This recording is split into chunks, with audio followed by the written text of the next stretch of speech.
ఆధునిక జీవనశైలి మన ఆహారపు అలవాట్లను పూర్తిగా మార్చేసింది. పొద్దున లేచింది మొదలు రాత్రి పడుకునే వరకు ఏది పడితే అది తినేస్తూ పొట్టను చెత్త కుప్పలా మార్చేస్తున్నాం. ఫలితంగా అధిక బరువు, స్థూలకాయం మొదలుకొని హై బీపీ, షుగర్ జబ్బుల వరకు ఎన్నో రకాల అనారోగ్య సమస్యలు చుట్టుముడుతున్నాయి. ఈ జీవనశైలి వ్యాధుల తాకిడిని తట్టుకునేందుకు, వాటి నుంచి బయటపడేందుకు మళ్లీ మనం పాతతరం అలవాట్ల వైపు మొగ్గు చూపడమే పరిష్కారమని, ఇందుకు చిరుధాన్యాలు శ్రేష్టమని చెబుతున్నారు నిపుణులు. చిరుధాన్యాలతో వనకూరే ఆరోగ్య ప్రయోజనాల గురించి ఇప్పుడు తెలుసుకుందాం.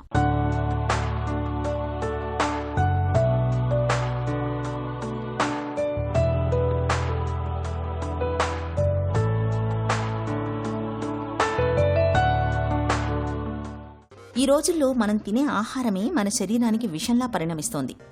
నాడు తిన్నవాడు మొనగాడు, నేడు తినేవాడు రోగాల కాడు అన్నట్లు పాలిష్ పట్టిన తెల్లటి బియ్యం, మైదాలను తింటున్నాం. మన ఒంటిని మధుమేహం, ఊబకాయం లాంటి జీవనశైలి జబ్బులకు అడ్డాగా మార్చేస్తున్నాం. ఈ నేపథ్యంలో ఇవాళ ప్రపంచమంతా మిల్లెట్స్ అంటే చిరుధాన్యాల వైపు పరుగులు తీస్తోంది. రాగులు, సజ్జలు, జొన్నలు, కొర్రలు వీటన్నింటినీ ఇవాళ సూపర్ ఫుడ్స్గా భావిస్తూ వాటిని నెత్తిన పెట్టుకుంటున్నారు.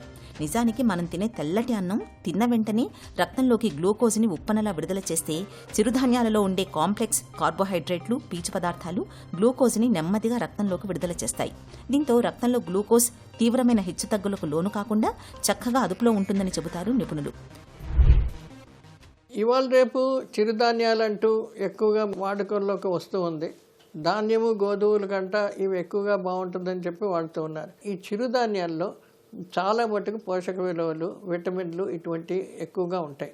అందులో పిండి పదార్థాలు తక్కువ ఉంటాయి. ఇప్పుడు గోధుమ బియ్యంలో పిండి పదార్థాలు ఎక్కువగా ఉంటాయి.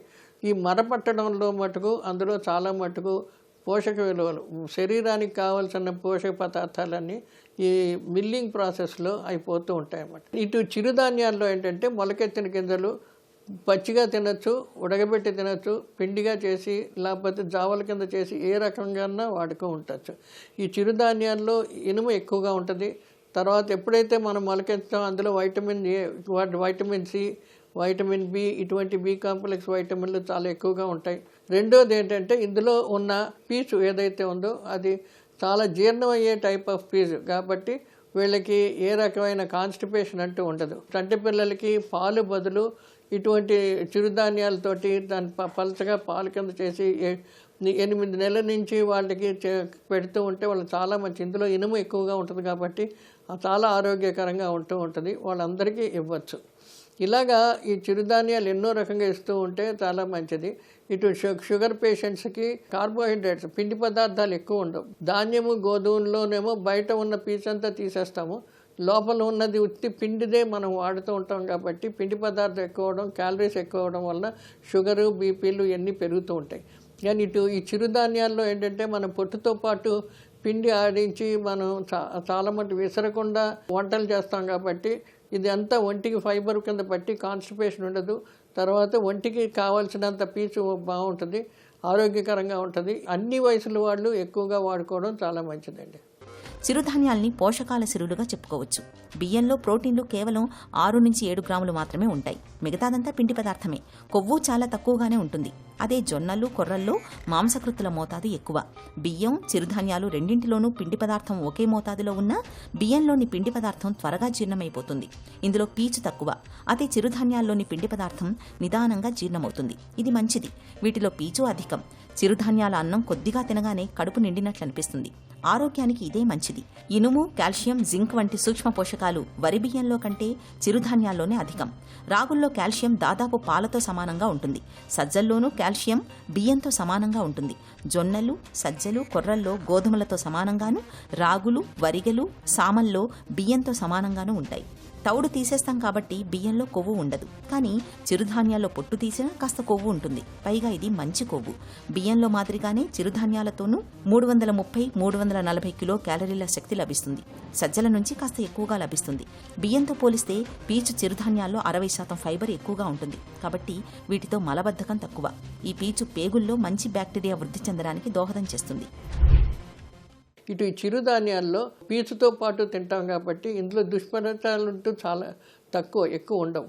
కానీ ఒకటి ఇప్పుడు కొన్ని రకాలు, ఇప్పుడు సోయాబీన్ అన్నం, అదేమో పప్పుదోలో వస్తుంది. అది ఇందులో రాదు కాబట్టి చాలామంది ఈ దీంట్లో కూడా చెప్తూ ఉంటారు. ఆ సోయాబీన్ మటుకు దాన్ని ఒక్కటే కొంత అరుగుదల స్తంభించదు కాబట్టి ఆ సోయాబీన్ నానబెట్టి దాన్ని ఉడకబెట్టి హై టెంపరేచర్లో చేసి వాడవలసిన అవసరం ఉంది. అది మనకి ఎక్కువగా ఇది వాడము. అది చాలా మటుకు పప్పు దినుసుల్లో వస్తుంది, ఇందులోకి ఎక్కువగా రాదు. మిగతా ఏంటంటే సజ్జలు, ఈ కొర్రలు ఇవన్నీ ఏంటంటే బియ్యం బదులు వాడుకోవచ్చు. దీంట్లో పీసు ఈజీగా డైజెస్ట్ అయిపోద్ది. దానివల్ల ఎంత వాడినా మంచిదే. ఎంత వాడినా అని అంటే ఏంటంటే మనిషి యొక్క ఆరోగ్యం బట్టి, వాళ్ళ వయసును బట్టి, వాళ్ళు చేసే పనిని బట్టి ఎంత క్వాంటిటీ వాడాలన్నది ఉంటూ ఉంటుంది. ఇవన్నీ సూచనలు పెట్టుకొని ఏ వయసు వాళ్ళన్నా ఈ చిరుధాన్యాలు ఎక్కువగా వాడడం చాలా మంచిది. మధుమేహ వ్యాధి ఉన్న వాళ్ళకి ఇవన్నీ వాడచ్చు.